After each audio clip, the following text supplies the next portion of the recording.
પણ કે અમે કોઈ પણ કર્મચારીઓને આમાં માણસો ભેગા કરવા માટે મોકલતા નથી। અમે કોઈ પણ સરકારી ગ્રાન્ટમાંથી 10 કરોડનો મંડપ, 3 કરોડનું જમવાનું, 7 કરોડની બસની વ્યવસ્થા અને બીજી 2 કરોડની ચા, 50 લાખનું પાણી, 3 કરોડનો નાસ્તો એવી અમારી કોઈ વ્યવસ્થા નથી। સ્વયંભૂ લોકોને બોલાવીએ છીએ, લોકો પોતાના ખિસ્સાના 500,000 રૂપિયા ખર્ચીને આવે છે, અમને સાંભળે છે અને અમને આશીર્વાદ આપે છે, અમને આશ્વાસન આપે છે કે ચૈતરભાઈ, આમ આદમી પાર્ટી તમે લડો, અમે તમારી સાથે છે। આ જે ભાજપના જે નેતાઓ, ભાજપના જે બુટલેગરો, કૌભાંડીઓ જે કરી રહ્યા છે એનાથી ત્રાસી ગયા છે। આ લોકો ભાજપની પોલીસથી બી ત્રાસી ગયા છે અને ભાજપની જંગલ ખાતાથી બધા હવે પરિવર્તન ઈચ્છે છે અને આ બધા જ લોકો અમને કીધું છે કે આવનારા દિવસોમાં તાલુકા જિલ્લામાં સુપડા સાફ થઈ જવાના છે।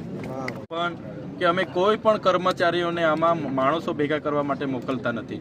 અમે કોઈ પણ સરકારી ગ્રાન્ટમાંથી 10 કરોડનો મંડપ, 3 કરોડનું જમવાનું, 7 કરોડની બસની વ્યવસ્થા અને બીજી 2 કરોડની ચા, 50 લાખનું પાણી, 3 કરોડનો નાસ્તો એવી અમારી કોઈ વ્યવસ્થા નથી। સ્વયંભૂ લોકોને બોલાવીએ છીએ, લોકો પોતાના ખિસ્સાના 500,000 રૂપિયા ખર્ચીને આવે છે, અમને સાંભળે છે અને અમને આશીર્વાદ આપે છે, અમને આશ્વાસન આપે છે કે ચૈતરભાઈ, આમ આદમી પાર્ટી તમે લડો, અમે તમારી સાથે છે। આ જે ભાજપના જે નેતાઓ, ભાજપના જે બુટલેગરો, કૌભાંડીઓ જે કરી રહ્યા છે એનાથી ત્રાસી ગયા છે। આ લોકો ભાજપની પોલીસથી બી ત્રાસી ગયા છે અને ભાજપની જંગલ ખાતાથી બધા હવે પરિવર્તન ઈચ્છે છે અને આ બધા જ લોકો અમને કીધું છે કે આવનારા દિવસોમાં તાલુકા જિલ્લામાં સુપડા સાફ થઈ જવાના છે।